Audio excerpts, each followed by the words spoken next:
Հարգելի հեռուստադիտողներ, մենք այսօր շարունակում ենք մեր կլոր սեղանները, որոնք մենք նվիրել ենք նախընտրական ընթացքին։ Մենք արդեն քննարկել ենք կլոր սեղանի շուրջ Արցախի հետ կապված նախընտրական թեզերը եւ եկել ենք այն եզրակացության, որ անբավարար է ներկայացված Արցախը նախընտրական բոլոր մասնակիցների կողմից, բայց այսօր մենք դրան ավելի ուշ կանդրադառնանք, իսկ այժմ ես ուզում եմ ներկայացնել իմ հյուրերին Հայոց հայրենիք կուսակցության նախագահ Անահիտ Եղոյանն է, շնորհակալություն, որ եկաք եւ ընդունեցիք մեր հրավերը, եւ Մասկ կուսակցության նախագահ Հովիկ Աղազարյանն է, նույնպես շնորհակալ եմ ձեզանից, որ եկաք մասնակցեք մեր կլոր սեղանին։ Եվ առաջին հարցը հետեւյալն է, հասցնում ենք այստեղ նստած ենք 3 կուսակցությունների ղեկավարներ, ովքեր չեն մասնակցում ընտրություններին, թեև բոլորս էլ պարտավորվում էինք եւ ասում էինք, որ մենք կմասնակցենք, պատրաստական ենք մասնակցելու եւ այլ։ Ինչն է պատճառը, որ կան կուսակցություններ, կան բավականին հայտնի կուսակցություններ, երկար տարիներ գործող, կամ էլ թե չէ պարոն Ղազարյանի դեպքում նորաստեղծ համեմատաբար, բայց նույնպես շատ հայտնի կուսակցություններ եւ քաղաքական գործիչներ,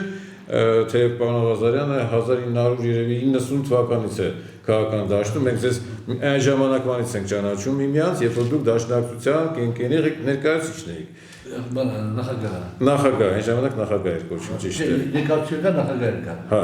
մի խոսքով, վաղուց ենք միմյանց ճանաչում, Տիկին Եղոյանի կուսակցությունը, Հայոց հայրենիք կուսակցությունը արդեն 18 տարի է, որ գործում է, որում 21 թվականին մասնակցել են ընտրություններին ազգային ժողովի, այսինքն կուսակցություններ, որոնք ոչ թե ասելիք չունեն, այլ ասելիք ունեն, բայց չեն մասնակցում ընտրություններին։ Ինչու չեք մասնակցում ընտրություններին, թեև դուք հայտարարում եք, որ մասնակցելու եք։ Խնդրեմ Տիկին Եղոյան։ Նախ շնորհակալություն հրավերի համար։ Ճիշտ է, մենք հայտարարում էինք, որ մասնակցելու ենք 2026 թվականի ընտրություններին, սակայն երկար վերադասավորելով մեր ուժերը, մեր քաղաքական հնարավորությունները, եկանք այն եզրակացության, որ ավելի նպատակահարմար է չմասնակցել խորհրդարանական ընտրություններին եւ չփոշիացնել այն ժողովրդի տված քվեն, որ տալու էին Հայոց հայրենիքին եւ դա անցնելու էր բոլորովին այլ տեխնացուների, այլ կուսակցություններին։ Այնպես որ մենք ուշով հետևում ենք տեղի ունեցող քաղաքական անցուդարձին, այնինչ կատարվում է այսօր Հայաստանի Հանրապետությունում 19 քաղաքական ուժեր դուրս են եկել ընտրապայքարի։ Ես ընդհանրապես կարճ կասեմ, ես չեմ պատկերացրել երբևէ, որ ընտրապայքարը կարող է լինել միմյանց նկատմամբ ցեղ շպրտել, միմյանց վիրավորել։ Մենք բազմաթիվ անգամ մասնակցել ենք ընտրություններին, վերջի տարիներին սա առաջին ընտրությունն է, որ մենք մեր մասնակցությունը չենք ստեղծել, եւ ես երբևէ չեմ փորձել իմ քաղաքական հակառակորդ թիմին, թիմակցին վիրավորել, ցեղ շպրտել, որքան էլ որ տվյալ իշխանության կամ տվյալ ընդդիմության գործելավոճը մեզ դուր չի եկել, իշխանության պահվածքը, խոստումները մեզ չեն բավարարել, ամեն դեպքում մեր կուսակցությունը նպատակահարմար չի գտել որևէ մեկին վիրավորել եւ ցեղ շպրտել։ Մեզ համար ընտրությունները դրանք հնարավորություններ են ներկայացնելու այն բոլոր ծրագրերն ու նպատակները, որոնք մենք պարտավորվում էինք մեզ վրա վերցնել իշխանության գալու պարագայում։ Մենք այդպես ենք պատկերացնում, իսկ թե ինչի են այդպես անում, դա Մի խոսքով որոշեցիք չդառնալ փոշիացնող եւ որոշեցիք չմասնակցել այդ կապակցությամբ ընտրությունների։ Դուք խնդրեմ պարոն Ղազարյան, դուք ինչու չմասնակցեցիք։ Երևի լայնասարանին հայտնի է պարոն Ղազարյանը եւ իմ քաղաքական գործականը, երբ որ մեր նախկին կուսակցության հետ մեր հարաբերությունները մեր մասնավորով չլսեց եւ մեզ Դուք իսկույն բարոյտագործել վրընդեցին կուսակցությունից, բայց այդուհանդերձ ինչպես պարապարում։ Ինչու վրընդեցին, գիտեք, բոլորը այդպես չհասկացան, ինչու։ Իրական պատճառը լրիվ ուրիշ է, դե ժամանակատակ փորձեմ պարտաբանել։ Ասեն մոտավորապես 22 թվականից սկսած 22 թվականից սկսած երբ պարոն Արտանյանը եւ ես պարբերաբար հարց ենք բարձրացնում խմբակցության նիստերի ժամանակ ուղղված վարչապետին կամ արտաքին գործերի նախարարին, որ Ադրբեջանի բանակցությունների շրջանակներում արդյոք քննարկվում է փախստականների վերադարձը, այսպես կոչված ադրբեջանցի փախստականների վերադարձը Հայաստան, ու բարբերաբար ստանում ենք բացական պատասխան։ Խոսքը 300,000 ադրբեջանցիների մասին է։ Այդ ժամանակ հատկապես մենք ենք խոսում եւ խմբակցության ներսում ենք խոսում։ Դա փակ նիստեր էր։ Փակ նիստեր էր։ Եվ անդամ ստանում ենք բացական պատասխան, բայց ես տանանքություն ունեի ճիշտ ասած, որովհետեւ ես զում էի ասենք Ադրբեջանի Ալիևի ծավալպաշտական այսպես բաները եւ հետեւաբար եւ եկավ մի պահ 94 թվականներ, 24 թվականներ արդեն մի դեպքեր ունեցավ, իրադարձություն ունեցավ խմբակցությունում, որտեղ իմ նախաձեռնության մի որոշում ընդունվեց, որը վարչապետի սրտով չէր, վերում ասած, եւ արդեն ստեից սկսվեց այդ հակասությունը, որ բացահայտվում էր, վարչապետը անհանգստություն ունեցավ, կներեք անհամեստություն թող չլինի,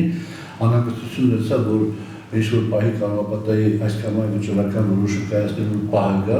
եւ ես կարող եմ համախմբել մեկ-երկու իմ գործընկերների եւ որոշակի խնդիրներ առաջ։ Խոսքը իմպիչմենտի մասին է։ Չէ, իմպիչմենտը չկա։ Հանձնված փախստականների վերադարձ, այդպիսի բան կամ անկլավների հետ կապված, եւ մենք ասում դեմ լինենք եւ որոշակի խնդիրներ առաջացնենք։ Եկեք զգաս, որ ես կանոնապատայի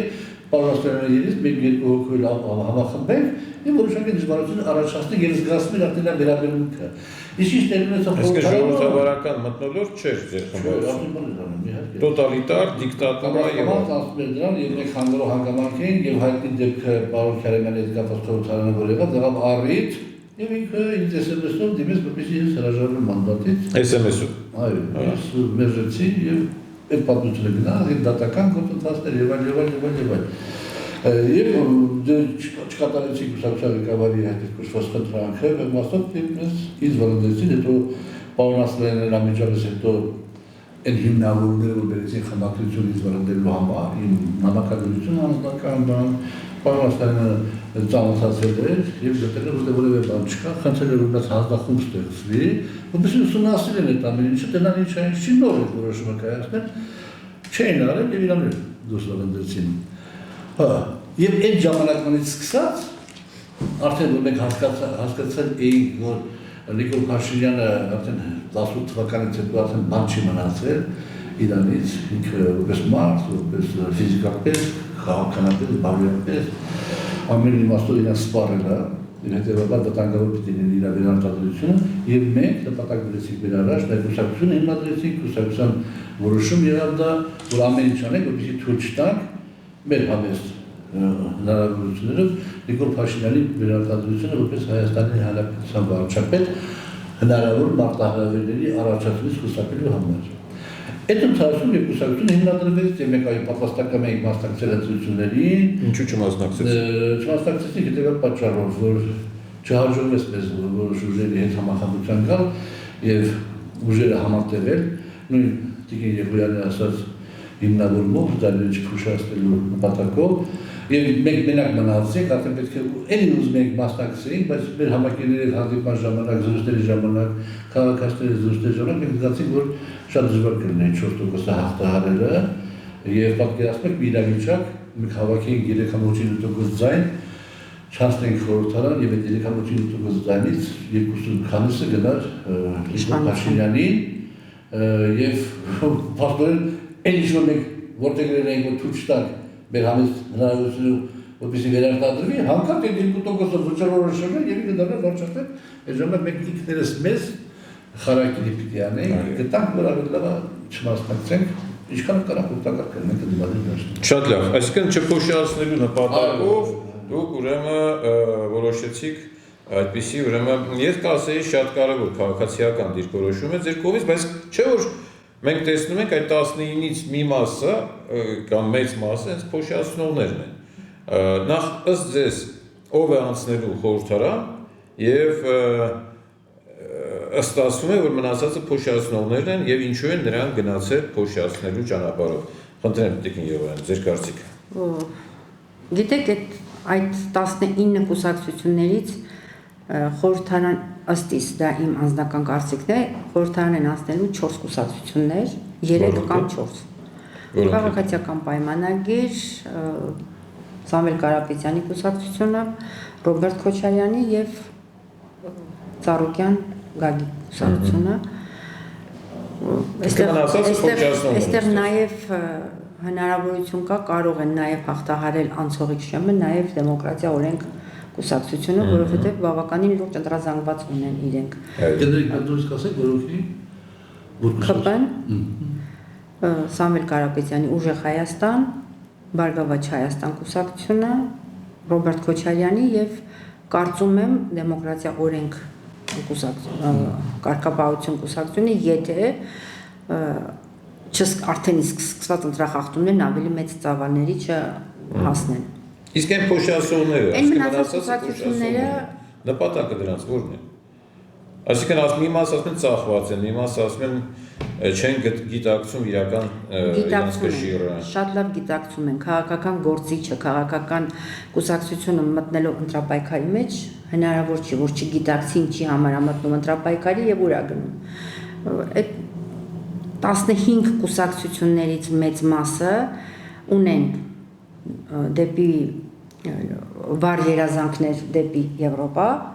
եւ նրանք պատրաստ են իրենց փոշիացած ձայներով շարժվել դեպի Եվրոպա, չգիտակցելով երկրի աջակցել, այո, աջակցել։ Չէ, բայց դեպքում իրաց մասնակցությունը Իգնատի Փաշինյանի է։ Ինչի՞։ Եթե Արամ Սարգսյանի հանրապետություն կուսակցությունը չի հաղթահարում 4% բալերը, բնականաբար Արամ Սարգսյանի ձայն տված քաղաքացիները ձայն չեն տային դեր շատ ուժերին։ Նիկոլ։ Չէ։ Մի րոպե։ Ընտրություններն ավարտվելուց հետո ովքեր կհաղթահարեն ընտրության շեմը, արդեն կհաղթահարեն։ Իսկ ովքեր չեն հաղթահարի, նրանք այլևս չեն կարող որոշել իրենք իրենց ձայնը տալու են քաղաքացիական պայմանագրին, թե ուժեղ Հայաստանի։ Ես երբ լավ չձևակերպեցի միտքս։ Այն քաղաքացիները, որոնք մեր ձայն կտային, մեզ արդեն տվել են ձեր ձայնը, ընտրություններից հետո արդեն մեզ ձայն կտային, այդ քաղաքացիները ձայն չեն տալու Նիկոլ Փաշինյանին։ Այո, իհարկե, բայց հետո հետևաբար մեր մասնակցությունը փոշիացում է իօգուտ Նիկոլ Փաշինյանի։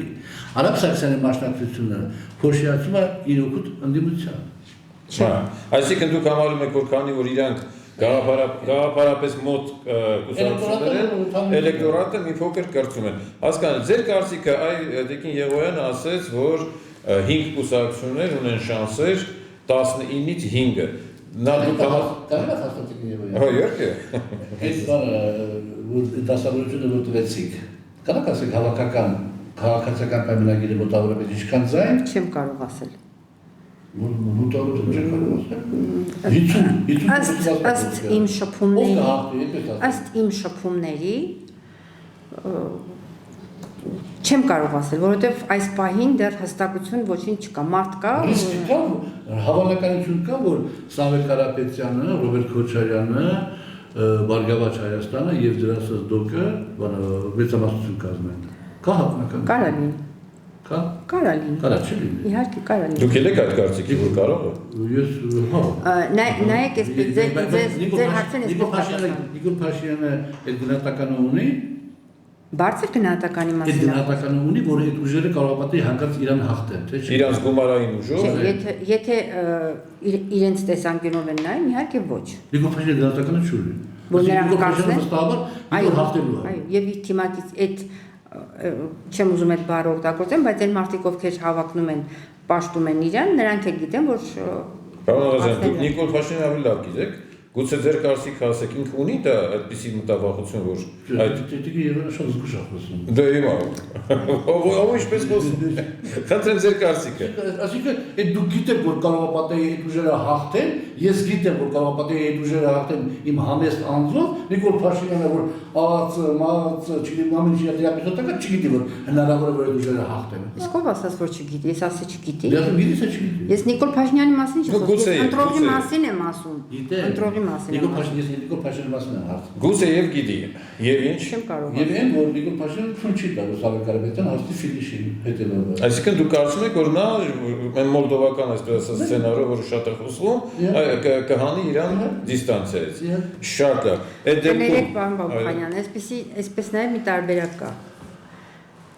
Իմանալով հանդերձ յուրաքանչյուր քաղաքական ուժ, այդ թվում նաև քաղաքացիական պայմանագիրը, արդեն իսկ սկսել են ընտրախախտումներով քարոզարշավ անել են։ Սկսել են դեռ այն ժամանակ, երբ որ կենտրոնական ընտրական հանձնաժողովը դեռ մեկնարկ չէր տվել։ Այդ ժամանակվանից սկսվել է քաղաքացիական պայմանագիր կուսակցության եւ մնացած կուսակցությունների խախտումներով աշխատելը, որովհետեւ ըստ մեզ, ըստ կենտրոնական ընտրական օրենսգրքի, ընտրապայքարը սկսվում է ընտրական Դուք կուսակցությունը կարող է ինքը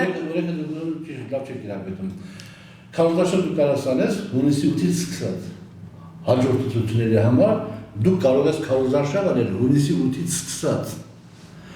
բայց այն վերջին մի ամիսը որ տրված է այդ ինչի համար է որպեսզի բոլորին որ մասնակցեն ցուցություններին հավասար ժամ պլակատների տեղ հավասար հնարավոր դրա համար է նախատեսված այս որ դուք ասեք խախտումով ես ուրիշ այլ կերպ հատուցած համաձայնեցի ձեր հետ բայց ես դրանից բացի նաև էլի խախտումներ Վաճառական ռեսուրսի բանը կիրառվում է, ասենք Նիկոլ Փաշինյանի ցուցություններից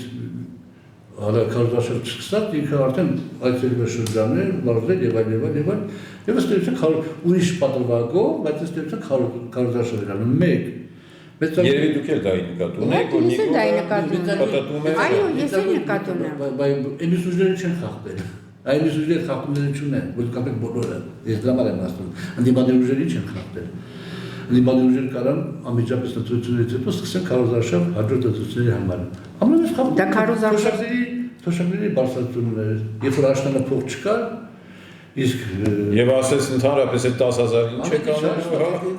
Չեք կարողանալ Այդ հավելի չհասած վերջիա բան թույլ տվեցին է, բայց աշնանը փող չկար որպեսզի թոշակները բարձրացնի, իսկ գարնանը փետրվարին առասից որ գարնանը փաստորեն 30%-ով ըստ էության 30% թոշակներ ավելացրեց։ Համաշխարհային պատմության մեջ այդպիսի բան չկա 30%-ով թոշակներ ավելացնելը դա տնտեսագիտական հանցագործություն է։ Դա նշանակա փող տպել։ Հեսա մենք ես պետք է պապիկների շարքերն արդեն եթե առաջ ստանում էի 30,000 դրամ 36,000 դրամ առնում էի 10 կիլոգրամ կալվածք հիմա շուտով կարողանամ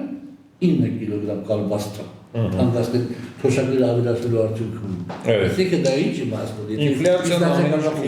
ինչ Այո, գնաճ ամեն ինչ դա օրինակ է համարվում Առողջապահության ապահովությունը մենք ամփոփենք այդ տարվա ընթացքում թե ինչ տեղերում ինչ տեղի ունեցավ բժիշկները աշխատում են գեր ծանրաբեռնված վիճակով եւ հետեւաբար լուրջ անհանգստություններ կա որ իրենց աշխատանքի արտադրությունը շատ ցածր կլինի փողեր ծախսելով հեսա մենք կամփոփենք տարի տնակ 65+ տարիքի մարդկանց մեջ մահացածության քանակը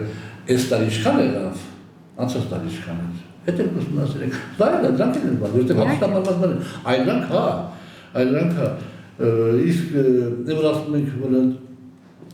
քարոզարշավը չսկսած դեռ խախտումները, ընդդիմությունը չի խախտել։ Եթե չխախտվի դեպի պետք է կաշառք, բանտարկաշարել, հետո իրավական խնդիր է։ Բայց իշխանությունը խախտել է, այո։ Բոլոր դեպքերում դուք համաձայն եք, որ այդ 5 կուսակցություններ ունեն շանսեր անցնելու նշված 5 կուսակցություններ։ Ես կուսակցությունները, հա, դոկտորների շանսեր, շատ արդեն կչացավ իր շանսերը, բայց ստեղ ուրիշ շատ իր առաջանում։ Իսկ այն փոշիացողները ինչ են արել։ Փոշիացողները ինչի համար։ Ճիշտ է, ես որևէ մեկին չեմ ուզում բանանալ, օրինակ մեկը որոշումը կայացեցի, հաղին դժվար է կայացնելը, որովհետև յուրաքանչյուրի թվա թե ինչ չէ։ Ինքը ասելիք ունի եւ ինքը հաղթահար է։ Ես չեմ կարծում որ մեկը այդտեղ կա ուժ, որ անդիմադիր դաշտում չեմ կարծում որ կա ուժ, որ ուզում է դիտավորյալ վնասի անդիմության այդպես բան ես չեմ կարծում։ Բայց կա բանաձև, որ կարա այդ ամբողջ խնդիրները լուծի։ Մենք այդ բանաձևը հնչեցրել ենք եւ եթե այդ բանաձևը կամ դրան մոտ բանաձևով անդիմությունը չգնաց, որ հասնի ֆինիշին, ապա Նիկոլ Փաշինյանը կարող է 2-րդ հավաքին դա։ 2-րդ։ Եվ Սամվել Կարապետյանն ինքը հանի։ Հա, եթե հանի Սամվել Կարապետյանին, հա։ 2-րդ։ Այդ բանաձևը խնդրում հնչեցրեք մենք էլ իմանանք։ Բանաձևը հետեւյալն է, որ անդիմությունը ստեղծում է միասնական ճակատ։ Այո, շատ լավ բանաձև է։ Ճակատ է ստեղծում եւ իշխանությունը գալիս 4 ամսով, 3-4 ամսով։ Բայց հիմա ուշ չի։ Չէ, ուշ չի։ Բա, այսինքն ճակատի գաղափարին չով ալնա, որ ամեն յուրաքանչյուր ուժ իր ցուցակը ունի, այո, իր նախընտրական ցուցակը ունի, ժողովուրդը ձայն է տալիս։ ցուցակների համապատասխան մեկ հավաքում է 5000 ձայն, մեկ հավաքում է 500,000 ձայն։ Լավ։ Այս ձայների հավասարական ոչ ուղիղ համատականի մասով, այլ համամասնության ուղղավորապես ստեղծվում է ժամանակավոր կառավարություն։ Այս ժամանակավոր կառավարության անդամական մասնակազմում նույնիսկ egy կուսակցություն, որը 2000 ձայն է հավաքել։ Եվ չի անցել։ Եվ չի անցել, այո, եւ չի անցել։ Ասենք փոխմարշրուտ է դառնում այդտեղ բանը, 4 ամսը մասն է խոսում։ Լավ։ 4 ամսից հետո այս որ 5000 ձայներ հավաքել, ինքն այս քարոզությունը անում, որ գալիս է հավաքում է 3000 ձայն թուգա բանալի։ Լավ։ Նիկոլ Փաշինյանին իշխանությունից հեռացնելուց հետո, երբ որ դաշտը մաքուր կլինի, չի լինի վարչական ռեսուրս, չի լինի ռեպրեսիվ ապարատ, կարող է սուժը շատ ձայն հավաքի։ 1. Սամվել Կարապետյանը այսօր հավաքում է հաղթել ընտրություններում։ Շատ բարի, հավաքում է հաղթել ընտրություններում, վարչական ռեսուրսների գոյության պայմաններում, ռեպրեսիվ ապարատի տեղ ունենք, գոյության պայմաններում, եթե ինքը հավաքում է հաղթել ընտրություններում, մեր ասած մեխանիզմով երաշխավորված է հաղթում, որովհետև ժամանակ չի լինի Նիկոլ Փաշինյանը, չի լինի վարչական ռեսուրսը, ինքը վստահաբար ավելի շատ ձայն կհավաքի, քան հիմա կհավաքել։ Այս ճնշումների, խախտումների պայմաններում իհարկե։ Ինչի չուզում սա։ Նույնը Ռոբերտ Քոչարյանից ուժբանը Հայաստան դաշինքը, եթե իրենք հավաքում Բայց ինչ պետք է անեն, որ ասում եք ստեղծեն ճակատ, ինչ պետք է անեն։ Ստեղծեն ճակատ եւ հետո Ինչպես ստեղծեն։ Հուշագին են ստորագրում, որ իրաց գերնպատակը Նիկոլ Փաշինյանին իշխանությունից հեռացնելն է։ Բոլորը հետաձգում են հայրենիքի փրկության գործը 4 ամսով, ամենը 4 ամսով։ Դե դա է փրկության գործ։ Նիկոլից բրսները փրկության գործ է։ Տեսնում եք։ Հետո բոլոր դեպքերում ամենից մոտ ինքն է, ինքը պետք է փրկի։ Ինքը պետք է փրկի։ Խնդրում եք Տնկեն գալիս Ռոբերտ Քոչարյանի առաջ, Սամվել Կարապետյանի առաջ, Լևոն Մարոկյանի առաջ, մյուսները խնդրում եմ ձեզ հայրենիքի փրկության գործը 4 ամսով հետաձգեք։ Այն դժվարությունը հաղթարեք, որ բոլորին խանգարում է հայրենիքի փրկել։ Բայց հանեն ուրեմն տեխնացությունները թողեն են անցողիկներին։ Այդ ժամանակ կարող է հանեն։ Հա։ Այդ ես արդեն հասկանում եմ։ Իրանք կարող են մյուսները կարող են հանեն, որովհետև արդեն իրանք բայց հուշագրի կարող են կազմում են ելնելու, փոքրիկ ասեք պաշտոններով, բայց խոսքը գնում է նորից մասին, 3-4 ամսվա մասին։ Այս ժամանակավոր կառավարությունը ստեղծվի եւ հետո նոր արդեն, որովհետեւ ընդդիմադիր դաշտում ուժեր կա, որոնց միջև հակասությունները ավելի խորն են, քան նրանց հակասությունները Նիկոլ Փաշինյանի հետ։ Համաձայն եմ։ Բայց որոշ դեպքերում յուրաքանչյուրի թվում է, թե ինքը պիտի հայրենիքը փրկի եւ իրեն խանգարողը Նիկոլ Փաշինյանն է։ Դե միավորեք ուժերը, Նիկոլ Փաշինյանին հեռացնենք, հետո ներկայանանք ժողովրդի դատին, մեր ծրագրով, մեր գաղափարերով, արդար իրավական դաշտում ներկայանանք եւ կազմակերպենք ընտրություններ։ Ինչի՞ չի, եթե սա կամ սրա նման բան չեղավ, վարչապետը հաղթում է։ Այդ տարբերակով կամ Մոլդովայի կամ Մոլդովականի սցենարով, կամ ասենք ինքն համոզվածություն ունի, որ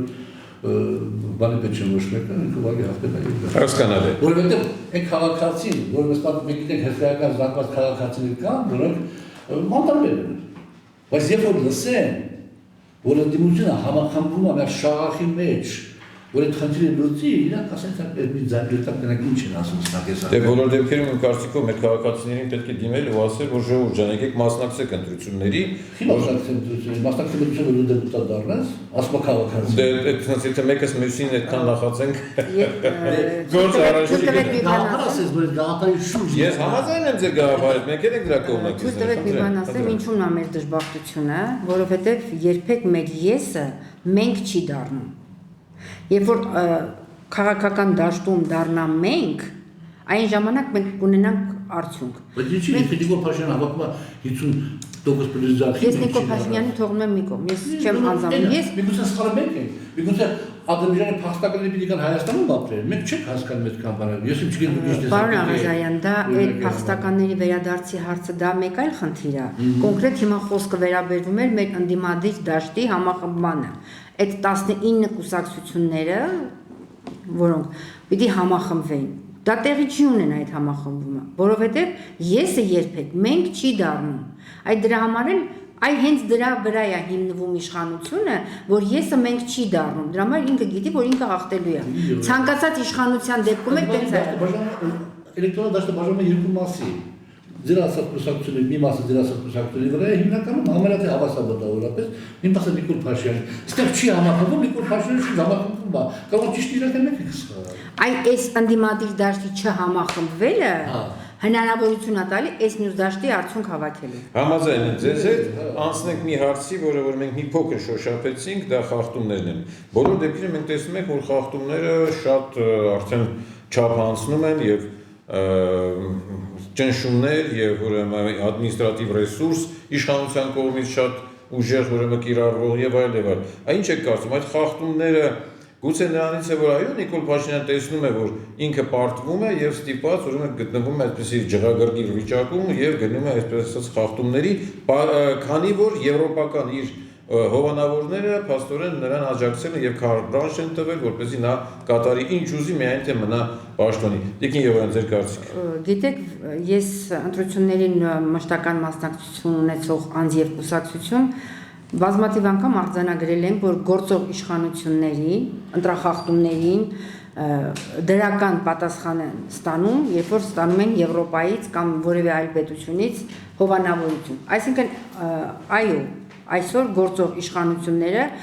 ոչ միայն հիմա, այլև 7 տարիների ընթացքում թույլ են տվել բազմաթիվ սխալներ, խախտումներ, աններելի, աննկարագրելի։ Այնինչ որ խոստացել են իրենք, դա չի կատարվել, ընդհակառակը մեզ տարել են դեպի ավելի անորոշություն եւ ավելի կործանում։ Իսկ ընտրախախտումների մասին, այո, ձեզ հետ համաձայն եմ։ Եթե զգում եմ, որ իրենք չեն կարողանում հասնել արդյունքի, աթոռը դողում է իրանց ոտքերի տակ, պատրաստ են ընդունակ են ամեն ինչ անելու։ Հասարակ մի օրինակ բերեմ ես ձեզ 2021 թվականի ընտրությունների ժամանակ բազմաթիվ ահազանգ ենք ստացել տեղամասերից, քվեաթերթիկները շարված է այսպես եղանից է 19 քվեաթերթիկ պատկերացնում եք եւ ընտրողը մտնում է տեղամաս, հարցնում ասում է հայոց հայերի կուսակցության քվեաթերթիկներ, ասում վայ վերջացել է արդեն։ Այսինքն այն ժամանակ Վարդան Ղուկասյանը մեզ հետ էր եւ ոչ թե հովանավորում էր, մեր կուսակցության հետ էր ընտրապայքարի դուրս եկել, դոկ կուսակցության այսօրվա առաջնորդը եւ բոլորը գիտեին, որ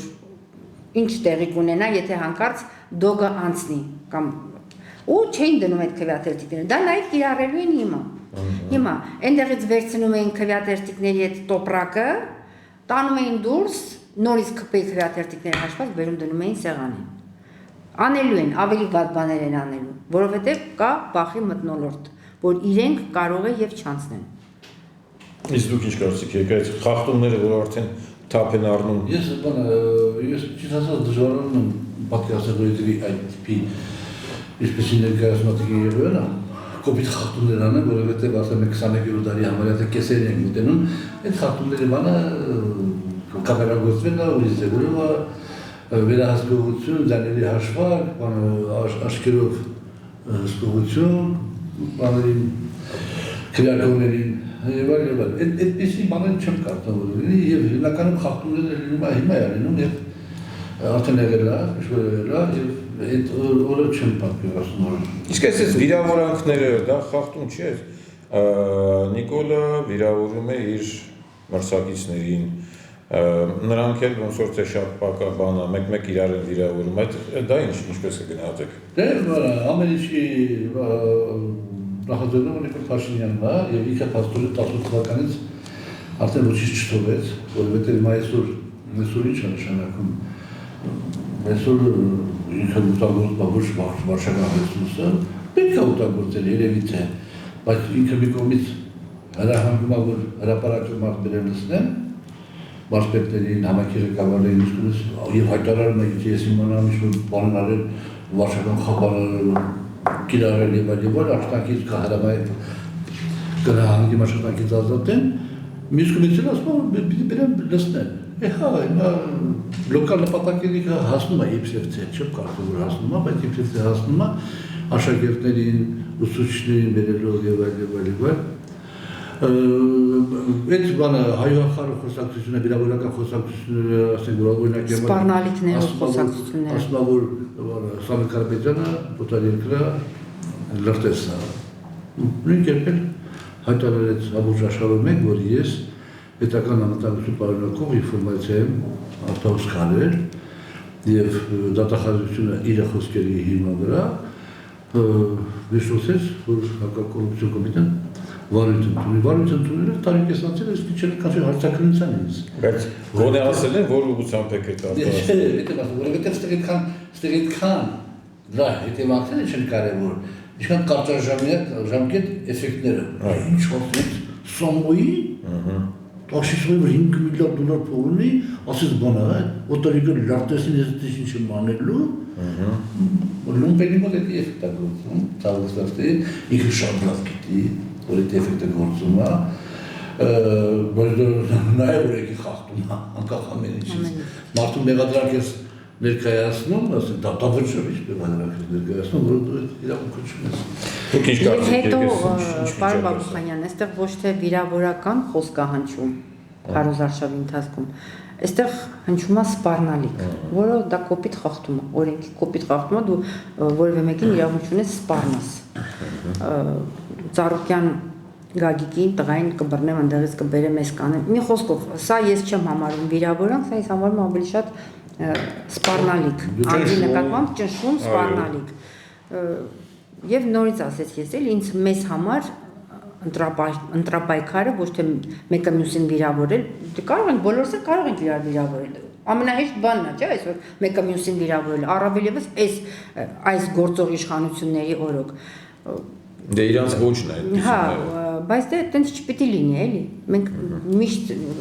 պահպանել ենք կարգ, կանոն, քարոզարշավի ենք դուրս եկել, զուտ ներկայացնել ենք մեր ծրագրերը, մեր անելիքները, մեր այն ինչ որ նպատակ ունենք։ Այսինքն մենք եկանք այն եզրակացության, որ վիրավորանքը նպատակ ունի ճնշել մրցակցին, ճնշել ընդդիմությանը, սպառնալ նրան, վախեցնել իր ժողովրդին եւ մթնոլորտ ստեղծել համապատասխան, որպեսզի հասկանան իրենց։ Շատ լավ, բայց մյուս կողմից տեսեք, նախընտրական ծրագրերը մի տեսակ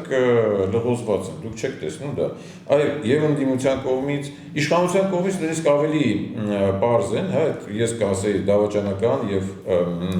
ոչ միայն դավաճանական, այլ նաեւ օրենքի խախտումով, հա, կաթոլիկոսի դեմ, եկեղեցու դեմ գործողությունները դա օրենքի խախտում է, որը գրված է նախընտրական ծրագրում։ Բայց նաեւ ընդդիմության կողմից օրինակ ես չեմ տեսնում Արցախի հարցում որևէ հստակություն, ոնց ենք լուծելու Արցախի հարցը, թե չենք լուծելու, եթե չենք լուծելու, նա Նիկոլը չի լուծում, հա, կամ անվտանգության հարցը, ումով ենք լուծում այդ հարցը,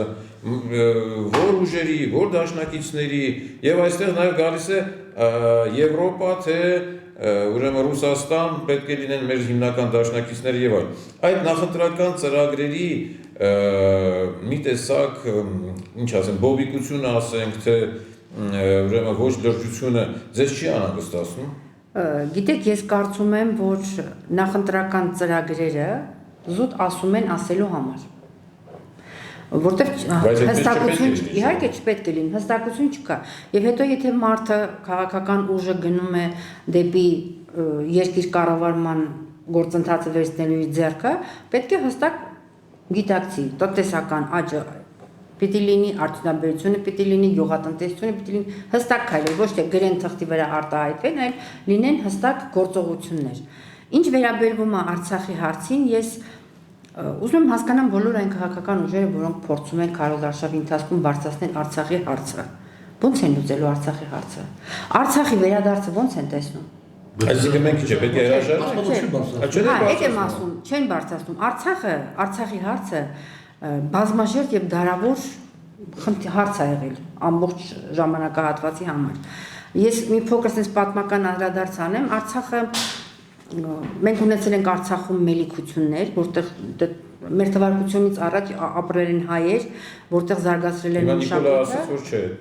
Դե հոյ Նիկոլի ասելով չի։ Նիկոլի ասելով չի, դա պատմական փաստեր է, որտեղ ոչ թե մենակ մենք ենք ասում որպես հայեր, այլ դա ամբողջ աշխարհն է այդպես ընկալում։ Մենք այնտեղ ունեցել ենք հայկական պատմամշակույթեր, Ամարասը, հազարավոր։ Հիմա 88 թվականին Արցախահայությունը ՄԱԿ-ի հիմնարար սկզբունքներով ազգերի ինքնորոշման սկզբունքների հիման վրա որոշեց, որ անկախան դուրս է գալի Ադրբեջանի կազմից, միանում է Հայաստանին։ Ինչ պատճառով, ոնց եւ ում թեթև ձեռքով այդ հարցը չլուծվեց, ունենք այն ինչ որ ունենք։ Հիմա ուզում եմ հասկանամ Արցախի հարցը ոնց են պատկերացնում լուծելու։ Դե չեն պատկերացնում։ Մենք կարողանում ենք, հա, բայց լավ, իրենք չեն ասում։ Մենք որպես քաղաքական ուժեր, ես որպես քաղաքական ուժ ոնց եմ պատկերացնում պատերազմ պիտի հայտարարենք Ադրբեջանին, կամ որ հայ արցախցի տղամարդը իր կնոջը, մորը, հարսին, քրոջը, եթե նույնիսկ հիմա Ադրբեջանը հայտարարի, որ Արցախահայությունը կարող է վերադառնալ, ինչ երաշխիքներով, ինչ անվտանգությունով, ինչով ոնց պիտի վերադառնա Արցախի Այսինքն ձեր կարծիքով հարցը փակված է։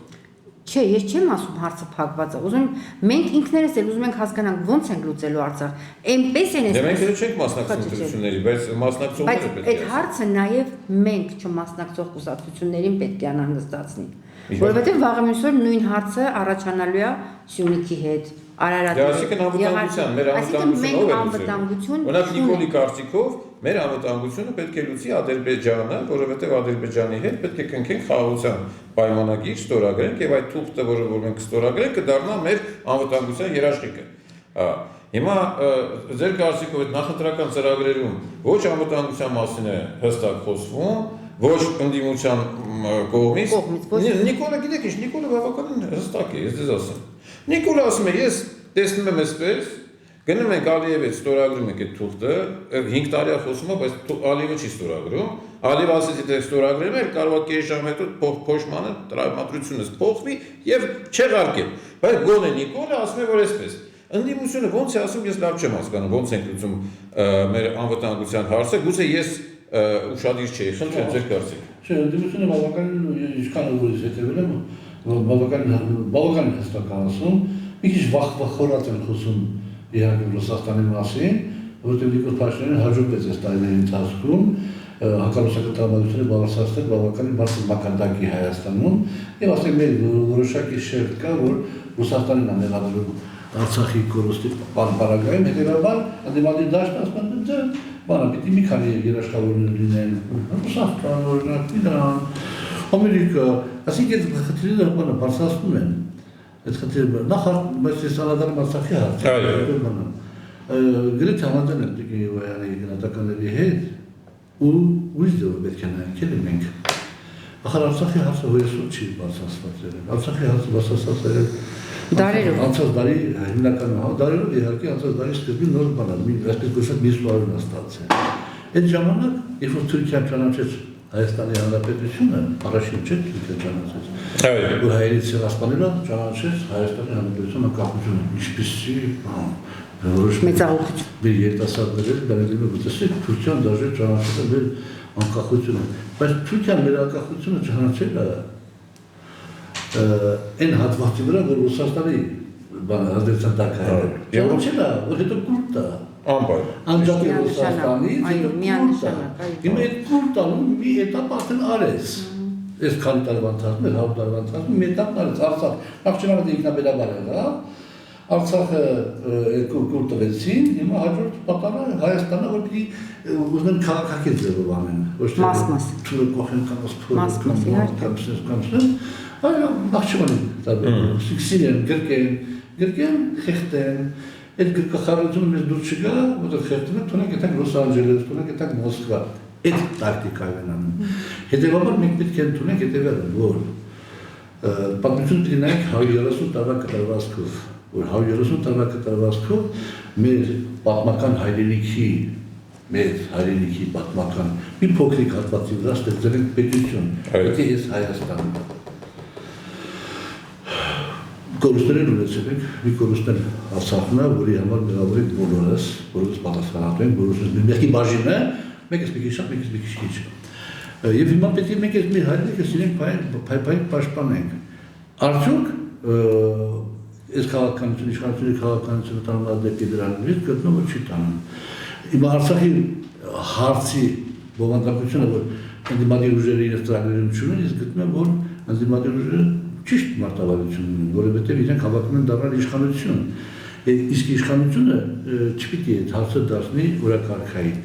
Իշխանությունը չպիտի խանգարի Արցախի ժողովրդին իրաց իրավունքների համար պայքարելու գործում, չպիտի խանգարի։ Իշխանությունը չպիտի խանգարի եկեղեցուն այդ հարցում նորից եւ հասարակական կազմակերպություններին, որովհետև ցեղասպանության հարցը Արցախի ցեղասպանություն է եղել։ Որտեղ ցեղասպանության հարցը դա մենակ մեր հայոց պետականության խնդիրը չի, դա համաշխարհային սա Եվրոպայի, Ռուսաստանի սա խնդիրն է, որ մենք կարող փոքր ազգ ենք, հիմա Թուրքիա, Ադրբեջան ինչ անենք։ Մենք ոչ չենք կարող Թուրքիայի պատերազմ հայտարարենք։ Հետևաբար դա միջազգային ասենք հարց է, էլի միջազգային իրավունքի հարցը, մարդու իրավունքների հարցը։ Այդ հարցը պետք է նորից եմ ասում Թուրքիան որ Արցախի ժողովուրդը հետապնդեն, եթե ուզում են, հասարակական կազմակերպությունները եկեղեցի պետական մակարդակով ես եմ գտնում, որ ճիշտ չի, ցավոք սրտի պետք է համակերպվել։ Պետք է հիմա համակերպվեց,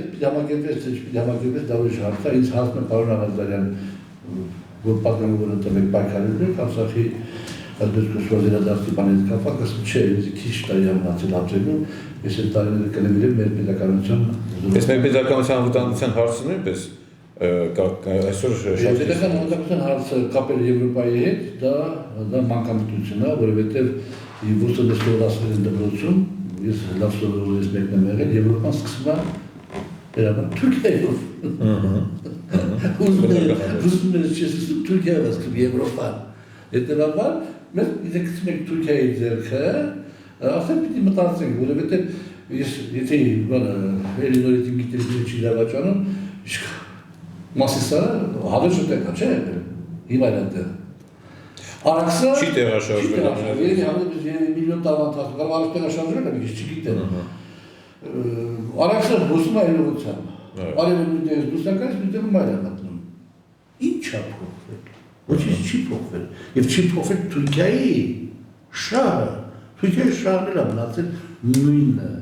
խաղաղությունը պետություն է տարածաշրջանում, բայց այդ խաղաղության համար պիտի հայոց պետականությունը չլի, որտեղ խանգարում այդ հայոց պետականությունը։ Տեսեք իմ Արցախում ինչ խաղաղություն է։ Համաձայն եմ։ Խաղաղություն։ Մեզ այդպեսի խաղաղություն։ Մակրոնը։ Չէ։ Որ ժամանակին Կիլիկյան տվեց, որ ես չեմ ավարել հայրիկը, Կիլիկյան տվեց Թուրքիային, հետո Արցախը տվեց Թուրքիային, Ադրբեջանին։ Հիմա Հայաստանը տա Թուրքիային, Ադրբեջանին, այդ Մակրոնը, հիմա չեմ ասում ով։ Դու պիտի նայես, թե քո բնական շահերը ում է համակնում, ընդհանրապես քո հարաբերությունները ավելի հստակեցնել։ Եվ ում է դա համակնում։ Համակնում է Իրանի Իսլամական Հանրապետության հետ, համակնում է Ռուսաստանի Դաշնության։ Դուք էլ եք այդ կարծիքով։ Եվ բայց Թուրքիայի հետ եւ Ադրբեջանի հետ պետք է ունենա շատ նորմալ հարևանների հարաբերություններ, որովհետեւ իրանք էլ իրողություն են այդ կոնտեքստում։ Թույլ տվեք ավելացնեմ, գիտեք, այսօր մեզ համար Հայաստանում ապրող հայերի համար ամենակարևորը մեր ինքնիշխանության պահպանումն է։ Ես երբ 88 թվականին, երբ որ սկսվեց Ղարաբաղյան շարժումը, անկախության գործընթացը, այդ անկախության գաղափարը մեզ համար շատ վեհ գաղափար էր։ Եվ մենք միգուցե երիտասարդ էինք կամ չգիտեմ ինչ էինք, բայց դա մի ուրիշ գաղափար էր մեզ համար, որ մենք շուտով կունենանք անկախ պետություն, որ մենք չենք մի խոսքով, չգիտեմ, ուրիշ գաղափար էր անկախության գաղափարը, բայց դա չի նշանակում, որ մենք պիտի ուրանանք մեր հարևաններին, դաշնակից հարևաններին։ Մենք պիտի ճիշտ գործող ով որ այն իշխանություն, այն ուժերը ովքեր կգան Իրան եւ Ռուսաստան։ Բայց դա չի նշանակում, որ մենք պիտի հարաբերությունները վատացնենք Եվրոպայի հետ, հարաբերությունները վատացնենք Ամերիկայի հետ։ Այստեղ շատ ճկուն եւ խոհեմ դիվանագիտության արդյունքում մենք կարողանանք իրոք ապրել։ Իրոք կարողանանք պահպանելով մեր պետականությունը, մեր ինքնիշխանությունը, կկարողանանք ապրել։ Այնպես չի որ Ռուսաստանին Բայց հիմա տեսեք, հիմա խոսքը գնում է կամ։ Հա։ Դե չպիտի այդպես լինի, պարոն Բաբայանը։ Հարցը դրված է։ Եթե կամ է, դուք ինչ եք ուզում։ Հա, հիմա կամ Ռուսաստանի ծայրագավառ, ընտրությունները ասենք ձերն է, մենակ դուք պիտի որոշեք, կամ ես կորոշեմ հիմա։ Ռուսաստանի ծայրագավառն էլի, ծայրագավառ։ Գուբերնիա։ Պարոն ես չեմ ուզում բռնեմ ռուսի ստրուկը, ասում շատ վեհ գաղափար, իսկ ում ստրուկն ես ուզում բռնես, հակապակնում։ Դու մի ստրուկ եւ վերջ, մի ստրուկ եւ վերջ։ Ստրուկը դա մարդու ներքին կամ ազգի ներքին զգացողությունն է։ Իհարկե, հիմա, եթե հարցը դրվում է այդպես, պարոն Բաբայանը ճիշտ բաներ գիտի հարցրեց, Ռուսաստանի ծայրագավառ, միանշանակ Ռուսաստանի ծայրագավառ, թուրքական կենտրոնական վիլայետ։ Միանշանակ ծայրագավառը հնարավորություն կտա իր անկախանալու, կենտրոնական վիլայեթը վերանալու։ Միանշանակ մենք համաձայն։ Եվ ես երբ որ խոսում եմ ընտրողի ազգաբնակության հետ դուրս են գալի հանդիպում, նույն պարոն Աղազարյանի հետ համաձայն եմ, ես հարցնում են, բա ինչ անենք, գնանք դառնանք ստրուկի, ու գիտեք հետաքրքիր է, որ խոսում են այն մարդիկ, ովքեր կրթություն ստացել են Խորհրդային Միության տարիներին, բժշկություն ստացել են, ասենք, ապրել են, աշխատել են, արարել են, այդ ժամանակ ասում եմ, ինչն էր ձեզ խանգարում, դուք չունեիք մշակույթ, չունեիք պատմություն, չունեիք գիրգրականություն, դուք պատկերացրեք հիմա Թուրքիայում ապրող միլիոններով հայեր կան, ինչ ունեն, ոչինչ, ազգանուն չունեն, դա նաև լինելու է մեզ հետ։ Ձեր խոսքերի շարունակությունը կներեք, ես ընդհատեցի, ասենք տեսեք, հայ ժողովուրդը եղել է Պարսկաստանի լծի տակ, եղել է Բյուզանդիայի լծի տակ, արաբների լծի տակ, չէ՞։ Թաթարների լծի տակ, ռուսների լծի տակ, լծի տակ եղել, վերջը։ Այդքան ժողովուրդների լծի տակ եղել է։ Հիմա պատմություն է, սա ախել եղել է մի լծի տակ իման լծի տակ եղել։ Մենակ Ռուսաստանի լծի տակ եղած տերիտորիայում որ դες պետություն ունես, խոզմի եղել։ Շատ կարպոչ է, խոս չլնելը, ես ուզում եմ մի փոքր արդեն ամփոփենք, որտեղ մեր ժամանակը նույնպես սպառվում է, եւ մենք անպայման ձեզ հետ շատ հետաքրքիր զրույց է ծավալվում Հայաստանի ապագան, անցյալի հետ ուրեմն կապակցված եւ այլ։ Բայց եկեք, քանի որ մեր ժամանակը ավարտվում է, մեկ նախադասությամբ բոլոր դեպքերում խորհուրդ տանք մեր դիտողներին, ինչպես վարվել մոտակա ընտրությունների ժամանակ, կամ ում ընտրեք, կամ ում չընտրեք, կամ ինչպես վարվել։ Խնդրեմ, ձեր խորհուրդը մեզ այսօր լսող դիտողներին։ Սիրելի քաղաքացի, սիրելի ընտրող, մոռացի ինչ ասում քո հարևանը քեզ, քո ընկերը քեզ, քո բարեկամը քեզ։ Եվ երբ որ հասես քվեախցիկին, մի 20 վայրկյան մենակ մնա, քո խղճի առաջ։ Ու կատարի ընտրությունը քո խղճի համապատասխան։ Եվ դու կունենաս ճիշտ իշխանություն։ Ձեր խոսքը։ Սիրելի հայրենակիցներ, սիրելի քաղաքացիներ, հորդորում եմ բոլորիդ մասնակցել ընտրություններին։ Ձեր չմասնակցելով ոչ մի օգուտ չեք տալու մեր հայրենիքին։ Մասնակցեք ընտրություններին։ Ինչպես ասեց իմ գործընկերը, երբ կմտնեք խցիկի մոտ կկանգնեք, քվեարկեք ձեր խղճի մտոք։ Ձեզանից յուրաքանչյուրի ձայնը շատ կարևոր է այսօր այս ընտրություններում, այս փուլում եւ մեր հայրենիքի համար։ Ընտրեք պետականամետ, ընտրեք հայամետ եւ ընտրեք ազգին ու ժողովրդին սիրող թեկնածուի։ Դուք ինքներդ արդեն տեսնում եք, ինքներդ համոզվում եք, ընտրեք ձեր խղճի մտոք։ Շնորհակալություն, ամփոփելով մեր կլոր սեղանը կարող եմ ասել, որ բոլոր դեպքերում մենք դատապարտեցինք այն ճնշումները, խախտումները, որոնք կան իշխանության կողմից ընդդիմության հանդեպ, մենք դատապարտեցինք այն հայոյախառն բառապաշարը, որը իշխանությունը ուրեմն փորձում է ճնշել այդ բառապաշարով ընդդիմադիր ուժերին, մենք գտնում ենք, որ շատ կարևոր է, որ այն ուժերը, ովքեր հնարավորություն ունեն անցնել, իսկ դրանք մենք թվարկեցինք, մեր հյուրերը թվարկեցին եւ ես նույնպես համաձայն եմ ձեր այդ ասած ուրեմն ցանկի հետ, որ այդ ուժերը ստանան ձեր աջակցությունը, մենք կարևորում ենք, որպեսզի ապագա Հայաստանը կարողանա ունենալ լավագույնս հարաբերություններ Ռուսաստանի եւ Իրանի հետ եւ մենք կոչ ենք անում ձեզ բոլորիդ անպայման գալ ընտրությունների, որպեսզի ձեր ձայնը ինչ որ մեկը ուրիշը չգողանա, ձեր փոխարեն չքվեարկի եւ տալ ձեր ձայնը այն ուժերի օգտին, ովքեր առաջինը իսկապես հայրենասեր են, երկրորդը չեն համագործակցում Նիկոլի հետ եւ երրորդը չեն դուրս գալիս մեր դարավոր բարեկամների դեմ, Ռուսաստանի դեմ եւ մեր այսօրվա հարավային հարևան Իրանի դեմ։ Ձեզ բոլորիդ լավ ընտրություն։ Շնորհակալություն ձեզ մասնակցության համար։ Շնորհակալություն։